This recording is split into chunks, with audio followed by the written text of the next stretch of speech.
Constraint equation, constraint का मतलब हम लोग समझ ही गए हैं, restriction, some restriction is there, है ना, कंस्ट्रेंट के साथ कुछ रेस्ट्रिक्शन है.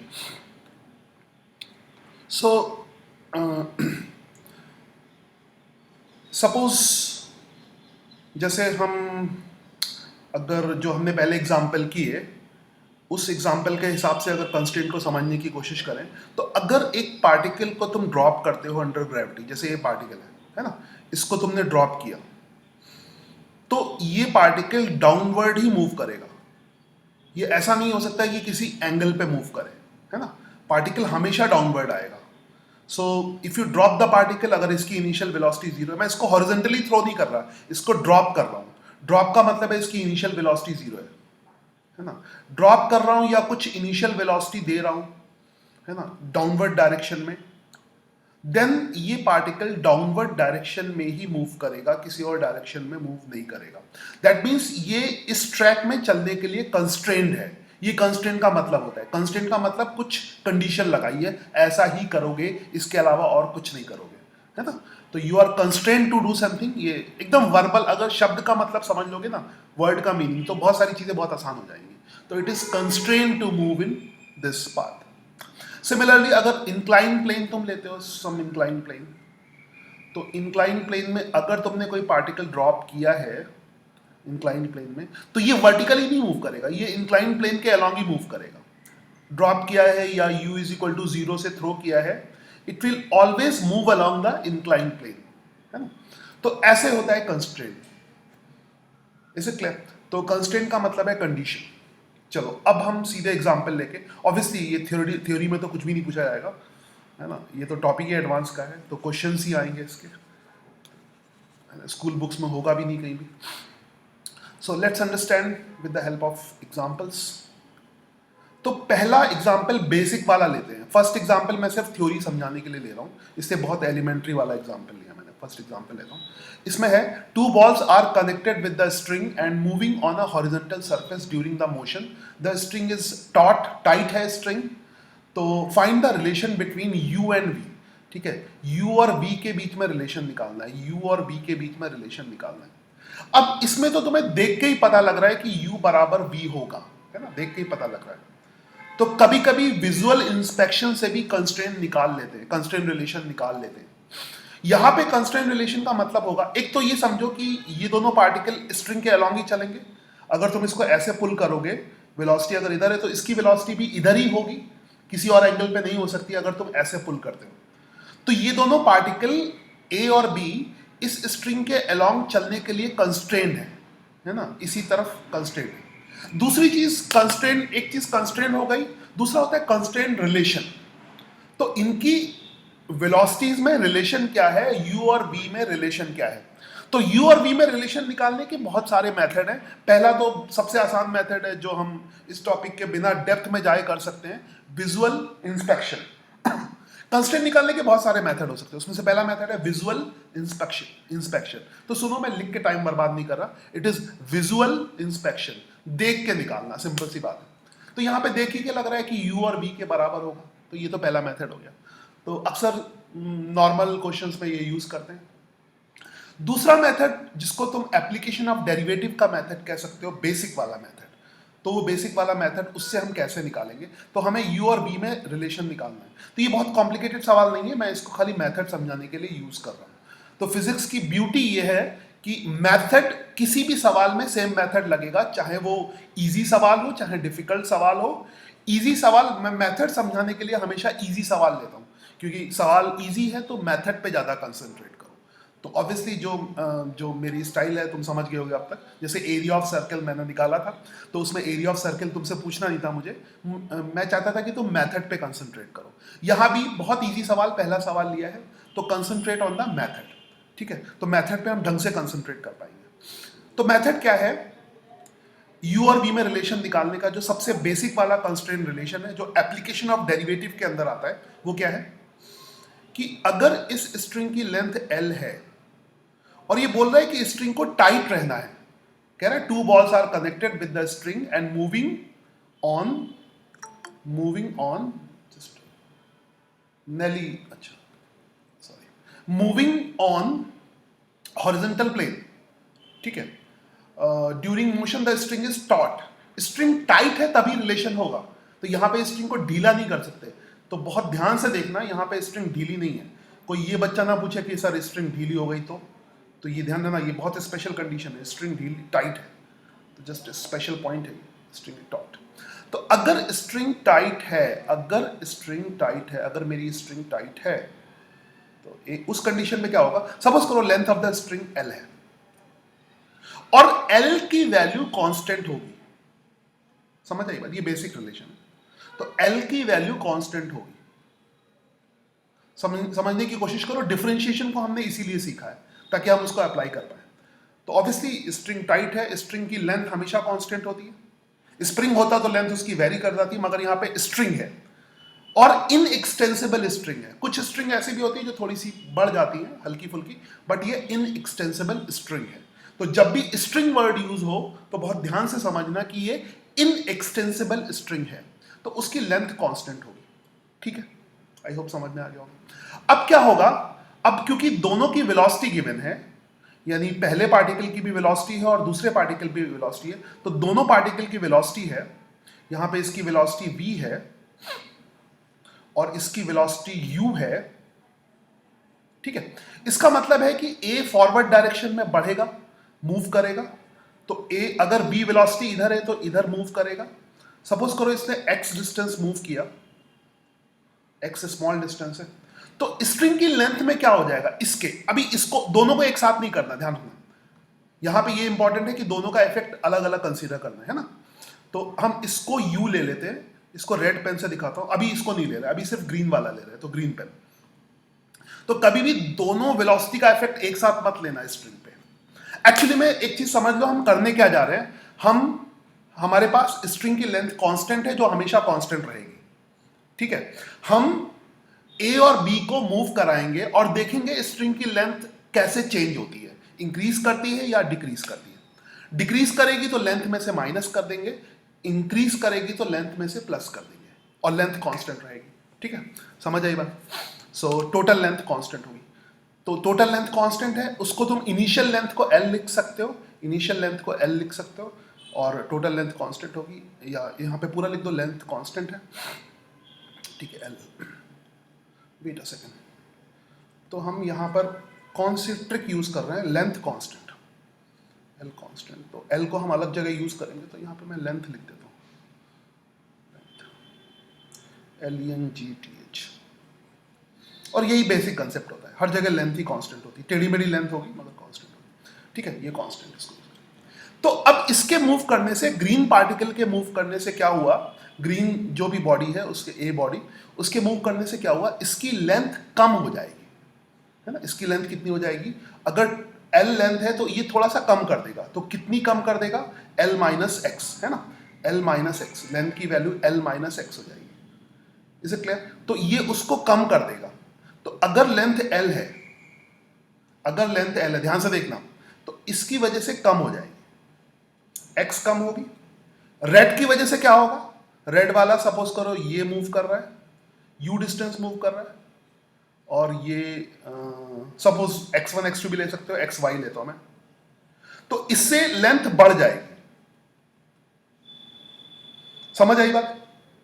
इसको फील करना है कि a फॉरवर्ड डायरेक्शन में मूव किया, a फॉरवर्ड डायरेक्शन में मूव किया, a फॉरवर्ड डायरेक्शन में मूव किया, तो a के फॉरवर्ड डायरेक्शन में कर्सर, इसमें थोड़ा कर्सर की प्रॉब्लम होती है, a फॉरवर्ड डायरेक्शन में मूव किया, इससे लेंथ कम होगी, इससे लेंथ कम होगी, और b भी फॉरवर्ड डायरेक्शन में मूव किया, इससे लेंथ बढ़ेगी। इसको फील कर रहे हो, इससे कम होगी, ये कम करेगा, ये ढीला कर देगा और ये टाइट कर देगा। आई होप यू गॉट इट, है ना। सो इसमें और ये कांस्टेंट होगी, टोटल लेंथ तो कांस्टेंट होती है ना, टोटल लेंथ कांस्टेंट होती है, ठीक है, टोटल लेंथ कांस्टेंट होती है, तो इधर एक कांस्टेंट टर्म लिख दोगे, this will be a constant. समझ आई बात। तो ये बहुत इजी सी चीज है। एक second, this will be a constant या दिस विल बी एल, है ना, ये टोटल लेंथ एल के बराबर होगी। समझ आई बात, ऐसे भी लिख सकते हो। तो यहां से एक बेसिक रिलेशन आ गया, L minus X plus Y is equal to L, यानी इनिशियल लेंथ यहां पे फाइनल, ये फाइनल लेंथ है ना, ये फाइनल लेंथ है, बोल देना क्या बोला था पता नहीं, ये फाइनल लेंथ है, फाइनल लेंथ, फाइनल लेंथ बहुत ध्यान से देखो, फाइनल लेंथ है ना, ये इनिशियल लेंथ। थोड़ा मैं ओवर एक्सप्लेन कर रहा हूं क्योंकि हर जगह ऐसे ही मेथड लगेगा, मेथड पे कमांड कर लो, सवाल तो अपने आप हो जाएंगे। इनिशियल लेंथ है ना, इसको हम इस मेथड को, ये बेसिक मेथड है, इसको बहुत सारे सवाल में यूज नहीं करेंगे, जब बहुत मुश्किल सवाल होगा तो उसमें यूज करेंगे। तो यहां से सब कुछ आता है। तो initial length is equal to final length है, क्योंकि और भी अच्छे मेथड्स है इसमें, वो भी बताऊंगा मैं, ठीक है। Initial length is equal to final length आ गया, तो इसको कैंसिल कर दोगे, इनिशियल लेंथ फाइनल, तो यहां से x की वैल्यू y के बराबर आ गई। ये बेसिक तरीका है। तुम थोड़ा सोचोगे इसमें ये इतना लंबा क्यों, खाली मेथड समझाने के लिए। अब इसको डिफरेंशिएट कर दो, x is equal to, x भी वेरिएबल है, y भी वेरिएबल, तो dx t के रिस्पेक्ट में, ऑब्वियसली वेलोसिटी का अगर रिलेशन निकालना है तो t के रिस्पेक्ट में डिफरेंशिएट करना पड़ेगा, तो dx upon dt is equal to क्या हो जाएगा, dy अपॉन dt, ठीक है, dy अपॉन dt, और v बराबर u, जो हमें पहले ही पता लग गया था विजुअल इंस्पेक्शन से। तो आई होप तुम्हें समझ में आया होगा, ये खाली मेथड समझाने के लिए मैंने इसको एक्सप्लेन किया है। नाउ सो ऑब्वियसली इस बेसिक मेथड को हम, जो जिस सवाल में फंस जाएंगे उसको मैं बेसिक मेथड यूज करना, और भी इंटरेस्टिंग मेथड है जो वन लाइनर है, वो सब मेथड यहां पे बता देता हूं, फिर अगले सवाल में तुम कोई भी मेथड यूज कर लेना। तो इसी सवाल को करने के लिए दूसरा मेथड, क्योंकि इसमें मेथड समझना है बस। सर इसमें एक साथ दोनों को हम नहीं ले सकते ना? हाँ, एक साथ दोनों को। तो दूसरा इसमें जो मेथड है जिसको हम यूज करते हैं, ऑब्वियसली अब स्ट्रिंग की लेंथ को एल नहीं लिखेंगे, जितनी स्ट्रिंग की लेंथ डिक्रीज करेगी उतनी ही इंक्रीज करेगी, है ना। तो इधर से डिक्रीज कर रही है, इसको कम करोगे तो लेंथ डिक्रीज करेगी, तो सीधे ऐसे ले लेते हैं, dx डिक्रीज करती है ना, dx डिक्रीज करती है, तो इसको काफी यूज करते हैं इस वाले मेथड को। जितना डिक्रीज करेगी, मान लो dx डिक्रीज कर रही है, तो डिक्रीज बराबर इंक्रीज होगा। अगर लेंथ कांस्टेंट है तो जितना डिक्रीज करेगा उतना इंक्रीज करेगा, इधर से इंक्रीज करेगा।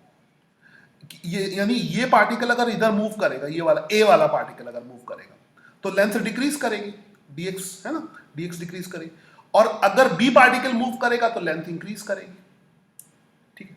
अब इसमें अगर तुम्हें कंफ्यूजन होता है तो बेसिक मेथड से देख लेना, मगर ये कंफ्यूजन नहीं होना चाहिए। ये लेंथ को कम करेगा, क्योंकि अब हमने दिमाग के अंदर सोच लिया, जैसे यू सब्स्टिट्यूशन में नहीं होता है, या यू सब्स्टिट्यूशन कह लो, या डिफरेंशिएशन बाय, हाँ कौन सा रूल है, डिफरेंशिएशन चेन रूल में, हाँ चेन रूल में, हाँ चेन रूल में ही होता है कि शुरू में तो हम बेसिक से करते हैं, बाद में हमारे दिमाग में एकदम आ जाता है कि ये करना है, तो उसी तरह है।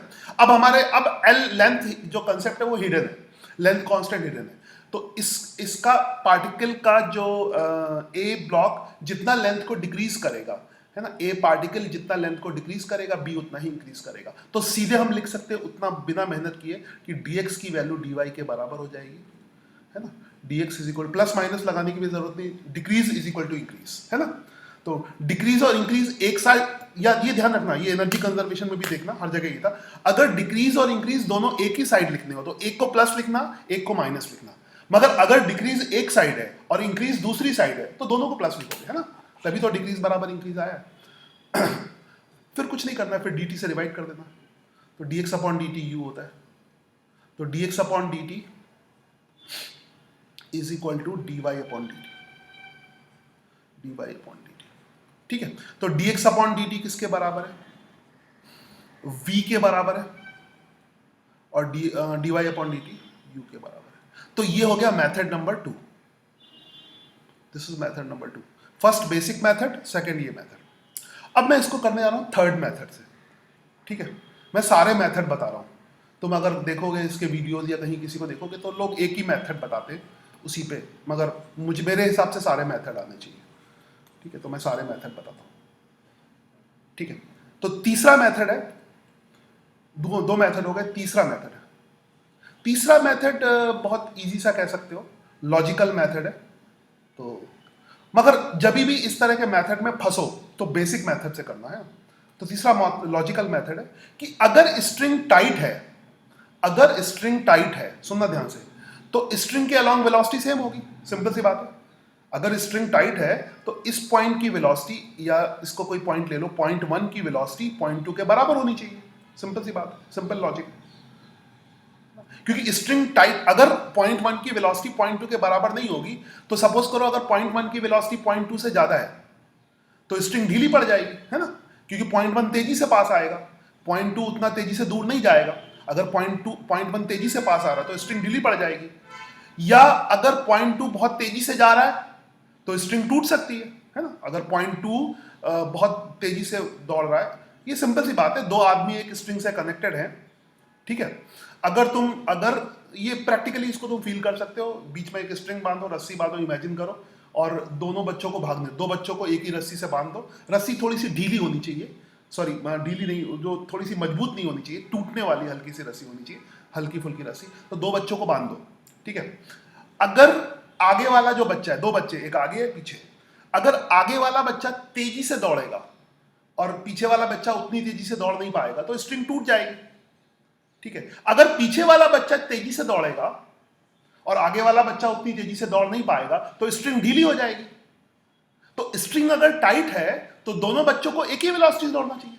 फिर से, है ना, बड़ा अच्छा एग्जांपल है। फिर से एक बार इसको इमेजिन करो, दो छोटे बच्चे हैं, शरारती बच्चे हैं, दोनों को हमने हल्की रस्सी से बांध दिया।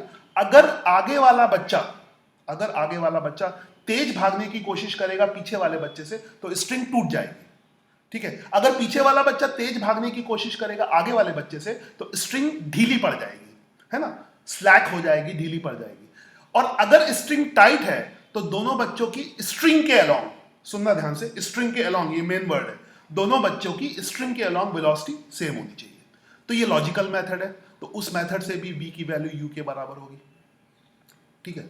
तो ये लॉजिक मेथड से, मैं सारे मेथड इसी में बता दे रहा हूं, इससे मेथड समझना।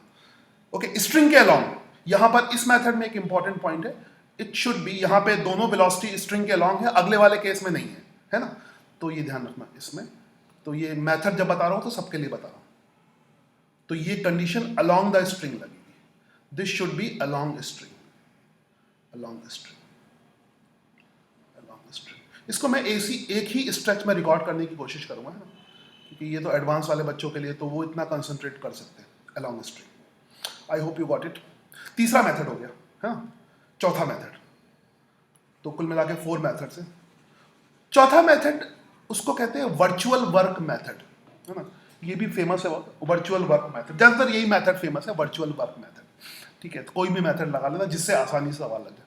वर्चुअल वर्क मेथड क्या कहता है, और ऑब्वियसली ये सिर्फ इसी के लिए नहीं है, मैंने दिखा दिया, बहुत सारे ऐसे केसेस है, दिखा रहा हूं अभी मैं, बहुत सारे केसेस दूंगा, इनको सॉल्व करोगे तो और भी बड़े केसेस दूंगा, कर चुको, है ना, सब चीजें हो गई हैं, तब उसके बाद करना, खैर उसको तो बाद में मोटिवेट कर दूंगा। इसको खत्म करते हैं। तो फोर्थ मेथड है virtual work method. Virtual work method क्या कहता है ना, वो कैसे है वो समझ लो, वर्क मेथड उसका बेसिक समझ लो, ठीक है। वर्चुअल वर्क मेथड कहां से आया, तो वो कुछ फोर्स के कंसेप्ट से आया है। अब फोर्स के कंसेप्ट से आया, ध्यान से देखना, ये अगर स्ट्रिंग है तो स्ट्रिंग में टेंशन सेम होगी, है ना, ये टेंशन है, ये टेंशन है। ऑब्वियसली हम इसमें स्ट्रिंग लेते हैं और रोप में टेंशन वेरिएबल होती है, तो उसमें ये शॉर्टकट मेथड है, तो ये इतना बड़ा लॉजिक नहीं है इसके पीछे, तो इसमें लॉजिक ढूंढने की कोशिश मत करना, ये बनाया गया है ऐसे, स्ट्रिंग के लिए बनाया गया, रोप के लिए नहीं, ठीक है। तो सेम टेंशन है, तो वहां से इनडायरेक्ट फॉर्म में आया है, तो ये टेंशन सेम होगी, ठीक है। और ऑब्वियसली ए जो है, ए का जो डिस्प्लेसमेंट है वो dx फॉरवर्ड डायरेक्शन में होगा,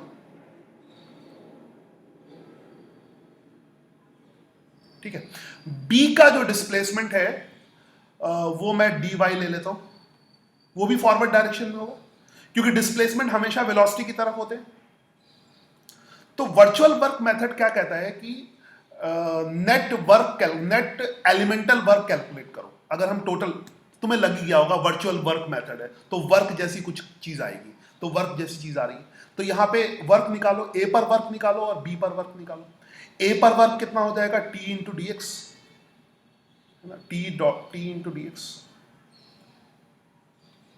और बी पर वर्क कितना, क्योंकि दोनों के बीच में 0 डिग्री का एंगल है, यहां पे 180 डिग्री का एंगल है, तो minus T into D Y,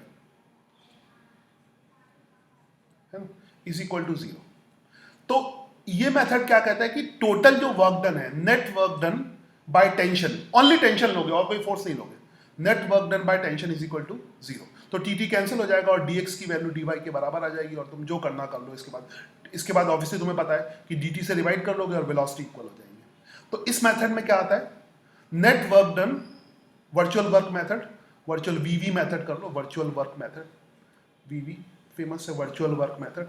ये मेथड क्या कहता है, net work done by tension, net work done, इसमें राइटिंग फिर भी ठीक बनती है, नेट वर्क डन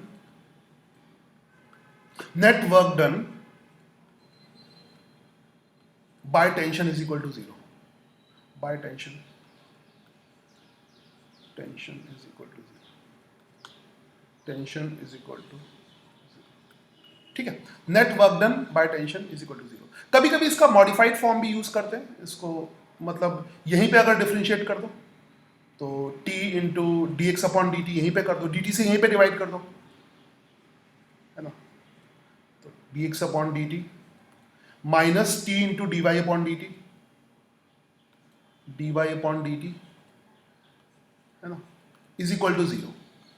अब D X upon D T क्या होता है, वेलोसिटी होता है, तो यहां पे आ जाएगा t into D X upon D T क्या हो गया, वेलोसिटी u हो गई, ठीक है, minus t into D V upon D T, velocity v हो गया, नहीं पहले वाला v है, दूसरे वाला u है, एक को u ले लो एक को v ले लो, चलेगा ऐसा, ठीक है। तो t into D X upon D T कितना हो गया, that is D X upon D T is v, that will be 0। तो यहां से फिर से v की वैल्यू किसके बराबर आ गई, u के बराबर। तो इतने टाइप के मेथड है जो हर सवाल में लग सकते हैं। तो ऑब्वियसली ये क्वेश्चन मैंने मेथड एक्सप्लेन करने के लिए लिया है, ठीक है। तो लगे हाथ मैं और भी क्वेश्चन इसमें सॉल्व करता हूँ जल्दी जल्दी। अब मैं मेथड मैंने प्रॉपर्ली एक्सप्लेन कर दिया, अब मैं फटाफट इसको, ऑब्वियसली एडवांस का वीडियो तो लंबा ही होगा, कोई बात नहीं, है ना, इसमें टाइम का मैं कंस्ट्रेंट नहीं रखता हूँ, नहीं तो मैं टाइम में 20-25 मिनट बाद ब्रेक कर देता हूँ, तो इसमें सारा एक साथ लोगे तभी मजा आएगा, है ना, एक ही स्ट्रेच में। तो यहां पे तभी एक रिलेशन बना पाओगे कि क्या रिलेशन है उसके साथ। तो लेट्स टेक दिस वन, कोई भी मेथड पसंद हो लगाओ, अलग अलग मेथड से, एक मेथड से 4 मेथड से कर सकते हो। ऑब्वियसली अगर मैं एक ही सवाल को 4 मेथड से करूंगा तो it will take lot of time. तो जो तुम्हें पसंद हो, मतलब ये मेथड बताए हैं तो इसका मतलब ये नहीं कि तुम चारों मेथड यूज करो, जो मर्जी हो मेथड यूज करो, जहां पर जो मर्जी हो मेथड यूज करो, ठीक है, तुम्हारे पे डिपेंड करता है। बस एक रूल है कि जो फंसाने वाला सवाल हो, जैसे किसी ने कंस्ट्रेंट पे बहुत डिफिकल्ट सवाल दे दिया फंसाने वाला, तो उसको बेसिक मेथड से करो, उसमें ट्रिक्स नहीं लगेंगे, ठीक है। इसको मैं कैसे करूंगा, इसको, है ना, इसको 1-2 मेथड से कर सकता हूं, देख लो। इसको मैं कैसे करूंगा, ए और बी मूव कर रहा है, तो बीच में एक ट्रिकी अप्रोच बताया कि स्ट्रिंग के अलॉन्ग वेलोसिटी सेम होगी, है ना, स्ट्रिंग के अलॉन्ग वेलोसिटी सेम होगी, तो इसकी वेलोसिटी इधर है और इसकी वेलोसिटी इधर है। ऑब्वियसली हर सवाल में स्ट्रिंग टाइट होगी, 2 बॉल्स, इसमें भी देख लो हर जगह टाइट स्ट्रिंग लिखा होगा, तो ये मत पूछना कि स्ट्रिंग अगर स्लैक होगी, ढीली होगी तो क्या होगा। तो tight string, taught string is the condition. अगर टाइट स्ट्रिंग नहीं होगी तो कंस्ट्रेंट नहीं लगेगा, ध्यान रखना। तो स्ट्रिंग टाइट है, तो स्ट्रिंग अगर टाइट है तो स्ट्रिंग के अलॉन्ग वेलोसिटी सेम होगी, मगर ये ब्लॉक की वेलोसिटी, ए की वेलोसिटी तो इधर है, यू वेलोसिटी है, तो स्ट्रिंग के अलॉन्ग वेलोसिटी निकाल लो, है ना, यू कॉस थीटा, स्ट्रिंग के अलॉन्ग वेलोसिटी निकाल लो, u cos थीटा 2 आ रहा है, दिख रहा होगा, और यहां से क्या आ रहा है, v cos theta 1, u cos theta 2, v cos theta 1, ठीक है, v cos थीटा 1। तो सबसे इजी तो इसमें यही लग रहा है। और ऐसा कोई ये मेथड तुम्हारे एनसीईआरटी में नहीं है, तो ज्यादा मेहनत मत करना, कि ये तो कैजुअली मैंने बता दिया कि एडवांस में आ सकता है, ठीक है। तो बेटर यही रहता है कि इसको ट्रिक से करें, क्योंकि ये मेथड इंजीनियरिंग मैकेनिक्स में बहुत ज्यादा यूज होता है और वहीं से आया है, वहीं से लिया है, ठीक है। एक बार एक हल्का सा सवाल दिया था तो वहां से लिया है।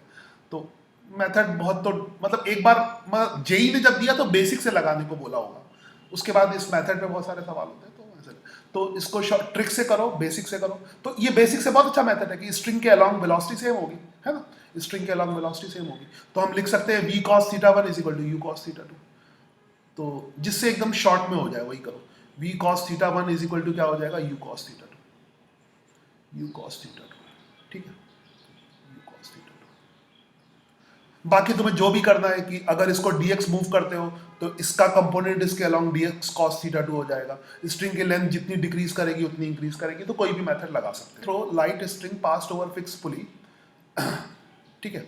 तो इसमें वी और यू में रिलेशन निकालना है। यहां पर पुली फिक्स है, थोड़ा सा जूम कर रहा हूं, ये सवाल ले रहा हूं, थोड़ा सा जूम कर रहा हूं।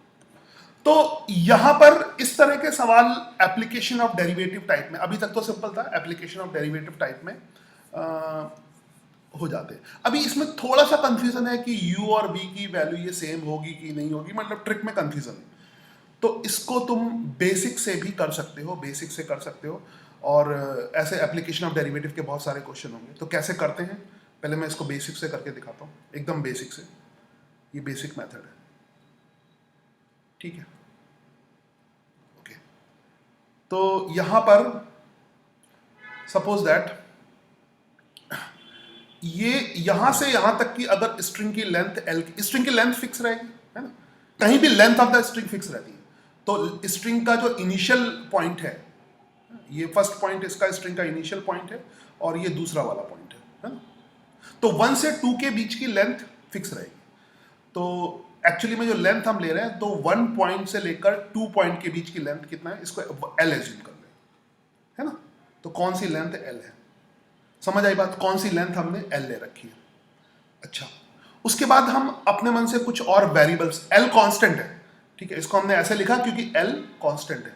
कांस्टेंट के लिए मैं पूरा वर्ड यूज नहीं कर रहा, कांस्टेंट के लिए सी कर रहा हूं, I don't want to waste time in writing. हाँ, तो एल कांस्टेंट है, तो इसका मतलब समझ गया होगा ना, 1 से 2 तक की जो लेंथ है एल कांस्टेंट रहेगी। बेसिक कंसेप्ट यही है, बेसिक कंसेप्ट यही है कि स्ट्रिंग की लेंथ कांस्टेंट होती है, बाकी सब उससे आता है, ठीक है। अब कुछ और करने की कोशिश करें।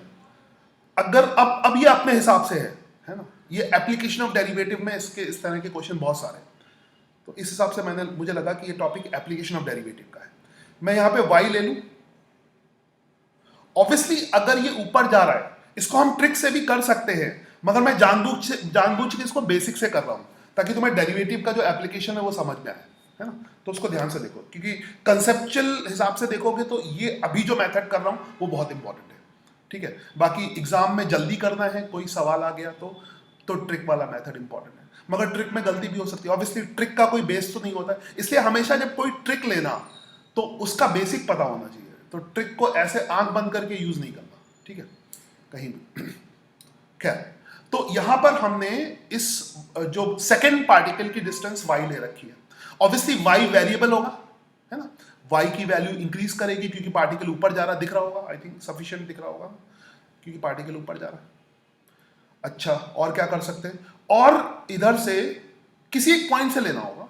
यहां पे याद है मैंने एक सवाल कहीं पे छोड़ा था स्प्रिंग वाला, तो उसमें भी ऐसे ही कंसेप्ट लगेगा, कंस्ट्रेंट वाला, तो वो सवाल भी अगर चाहो तो ले सकते हो बाद में। तो ये x है, ये y है। ऑब्वियसली x भी वेरिएबल होगा और y भी वेरिएबल होगा, और हम लिख सकते हैं कि dy अपॉन dt किसके बराबर होगा, ये डिफरेंशिएशन का एप्लीकेशन है। dy अपॉन dt की वैल्यू u के बराबर होगी। आई होप ये समझ गया होगे, y जैसे इंक्रीज करेगा dy upon dt is equal to u, है ना, dy upon dt is equal to u, और dx अपॉन dt किसके बराबर होगा, v के बराबर होगा। तो ऐसा हमने क्यों लिया, समझ में आ गया होगा, और किसी फिक्स पॉइंट से लेंगे, है ना, कोई फिक्स पॉइंट से लेंगे। तो ये y वेरिएबल है, x वेरिएबल है, l कांस्टेंट है। तो इधर तो dy अपॉन dt किसके बराबर हो गया, u के बराबर हो गया, और dx अपॉन dt किसके बराबर हो गया, dx अपॉन dt किसके बराबर हो गया, v के बराबर हो गया, ठीक है, ये हो गया। अब हमें निकालना है कि रिलेशन कितना होगा। ऑब्वियसली कंस्टेंट रिलेशन निकालना सवाल लिखा हुआ है। 2 blocks are connected through a light string passing over fixed pulley, और ये शुरू में दे दिया find relation between u and v in following cases. तो v और u में रिलेशन निकालना है, ठीक है। तो यहां पे डेरिवेटिव को अप्लाई करेंगे। कैसे करेंगे इसको, ये छोटी छोटी डिस्टेंसेस को नेग्लेक्ट करेंगे। ये जो डिस्टेंस है थोड़ी सी दिख रही होगी, will not consider this distance, इसको, ये नेग्लिजिबल है ना, ये छोटी डिस्टेंस को ये नेग्लेक्ट कर दो, इसका कोई मतलब नहीं है, समझ गए होगे। छोटी डिस्टेंस को नेग्लेक्ट कर दो, तो सबमिट किया, बताओ, फिर से, हाँ, यहाँ से y, एक सेकंड बस, ये रेड से किया ना। अब इसमें अक्सर हम पाइथागोरस थ्योरम लगाते हैं, या जो ज्योमेट्रिकली लगे, जरूरी नहीं पाइथागोरस लगाए। तो यहां से देखो, ये जो डिस्टेंस है इसका जो हाइपोटेन्यूज है वो L माइनस टोटल 1 से 2 तक की डिस्टेंस L है ना। तो यहां से 1 से इस पॉइंट तक की डिस्टेंस, इसको मैं 3 बोल रहा हूं, इसको मैं 3 बोल रहा हूं। तो 1 से 3 तक की डिस्टेंस कितनी होगी? L माइनस वाई, क्योंकि 3 से 2 तक की y है, सॉरी यहां से यहां तक की y है ना। तो उसके बाद ये जो डिस्टेंस है, this total distance is y and this will be total distance is L, और उसमें से y डिस्टेंस कम हो गई है ना। टोटल डिस्टेंस इज L और उसमें से y डिस्टेंस कम हो गई है, नहीं y तो ये है ना और ये टोटल L है। तो यहां से यहां तक की जो टोटल डिस्टेंस है वो L प्लस वाई है, L प्लस वाई है ना टोटल डिस्टेंस। इसमें से एक चीज और हमें कंसीडर करनी पड़ेगी, यहां पर पुली की हाइट भी कंसीडर करनी पड़ेगी, ठीक है। पुली का ऑब्वियसली थोड़ा सा मेथड लंबा जाता है मगर यही बेसिक है, ये सबसे बेसिक है, ध्यान रखना। तो ये हाइट कंसीडर, ये हाइट यहां से कंसीडर कर लो, ठीक है। अब काम चलेगा कुछ, ओके। तो हमें क्या निकालना है? 1 से 3 तक की डिस्टेंस निकालनी है। तो 1 से 2 तक की डिस्टेंस है, 1 से 2 तक की डिस्टेंस है L, ठीक है। ग्राउंड से 2 तक की डिस्टेंस है y, तो 2 से 3 तक की डिस्टेंस कितनी होगी? h minus Y. I hope ये समझ आ गया होगा।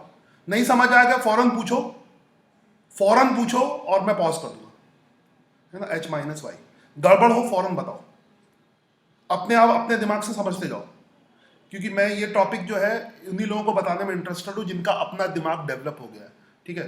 जो जिनका खुद का दिमाग नहीं है उनके लिए टॉपिक बेकार है। तो एकदम लॉजिक, और इसमें कुछ नहीं है, कोई रॉकेट साइंस नहीं है, सिंपल सी बात समझो ना, है ना। ये समझ गए ना, ये वाई लिया ना, कोई डाउट हो फौरन बताना। ये वाई है तो ये h माइनस वाई होगा ना, ठीक है, h माइनस वाई होगा। टोटल डिस्टेंस L है, तो ये हमें एक्चुअली में 1 से 3 तक की डिस्टेंस चाहिए, ताकि हम, तुम समझ रहे होगे मैं क्या करने वाला हूं, मैं कुछ पाइथागोरस थ्योरम जैसी चीज को यूज करने जा रहा हूं, है ना। पाइथागोरस थ्योरम मैं लगा लूं ताकि y और इसमें कोई रिलेशन आ जाए, y और x में रिलेशन आ जाए और मैं उसको डिफरेंशिएट करके वेलोसिटी में रिलेशन निकाल लूं, है ना। तो ये एप्लीकेशन ऑफ डेरिवेटिव का बहुत अच्छा वाला क्वेश्चन है। तो जब तुम एनसीईआरटी के एप्लीकेशन ऑफ डेरिवेटिव के क्वेश्चन करोगे, बच्चों वाले क्वेश्चन होंगे, इसीलिए एनसीईआरटी तुम खुद ही कर लेना, मैथ्स में बता रहा हूँ, बच्चों वाले क्वेश्चन होंगे। ये बहुत अच्छा वाला, मतलब फिजिक्स में हाई लेवल वाला, जो एनसीईआरटी के काफी ऊपर वाला क्वेश्चन हम लोग कराते हैं, ठीक है, समझ गए होगे। तो इसमें अगर हम पाइथागोरस थ्योरम लगाएं तो ऑब्वियसली मुझे पाइथागोरस थ्योरम ही लगाना है। तो ये टोटल यानी 1 से 2 तक की डिस्टेंस L के बराबर होगी, और ये h माइनस वाई यहां से यहां तक की 3 से 2, ये पोर्शन की डिस्टेंस मत कंसीडर करना, ये सब बहुत छोटे छोटे साइज की हैं। ये तुम्हें दिखाने के लिए बड़ा साइज दिखाई दे रहा है ना। तो पुली उली का साइज कंसीडर नहीं करोगे, ये ब्लैक से दिखा रहा हूं मैं, कोई ये नहीं कहेगा कि ये भी तो है मगर ये साइज नेग्लिजिबल है।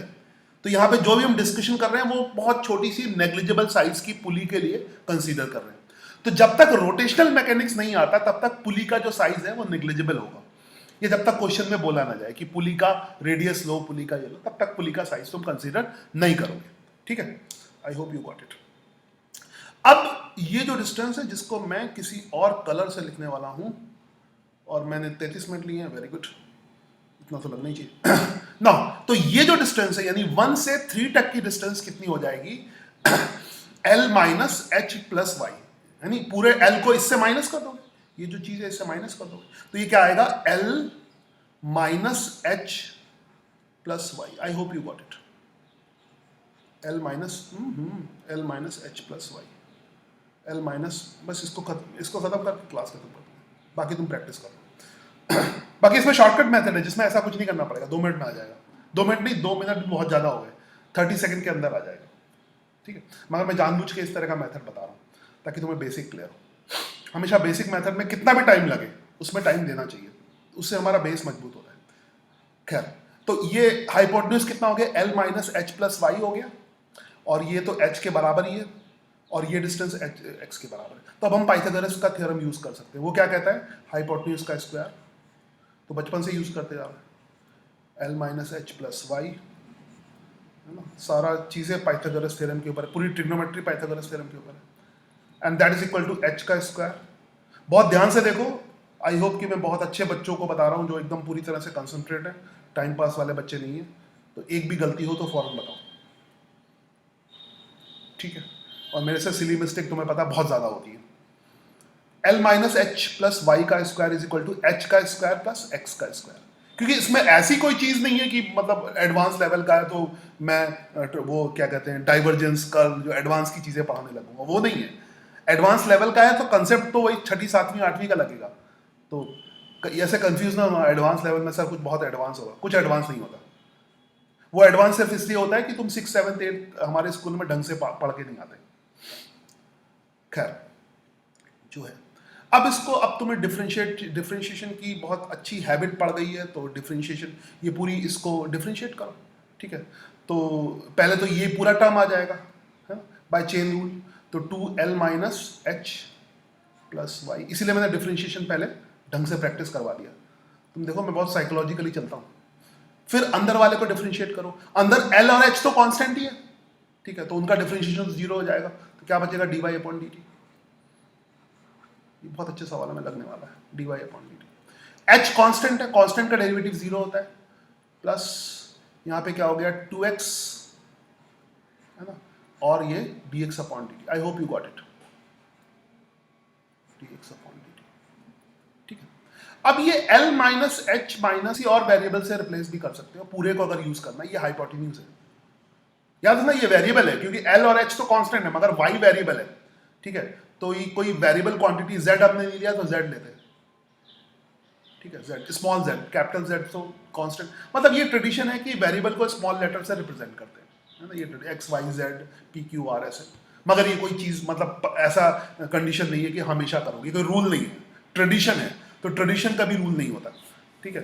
तो कई मेरे 9, 10 के बच्चे हैं वो वेरिएबल को कैपिटल लेटर से रिप्रेजेंट करते हैं, तो वो चलेगा, है ना, कई जगह वेरिएबल आता है तो कोई फर्क नहीं। तो मैंने इसको z लिख दिया, z क्यों लिख दिया अभी समझ में आएगा, क्योंकि इसको मुझे कॉम्प्लेक्स नहीं करना है, तो 2z हो गया, और dy अपॉन dt क्या था, u था, और इधर 0 था, और प्लस 2x था, ठीक है, और dx अपॉन dt क्या था, v था,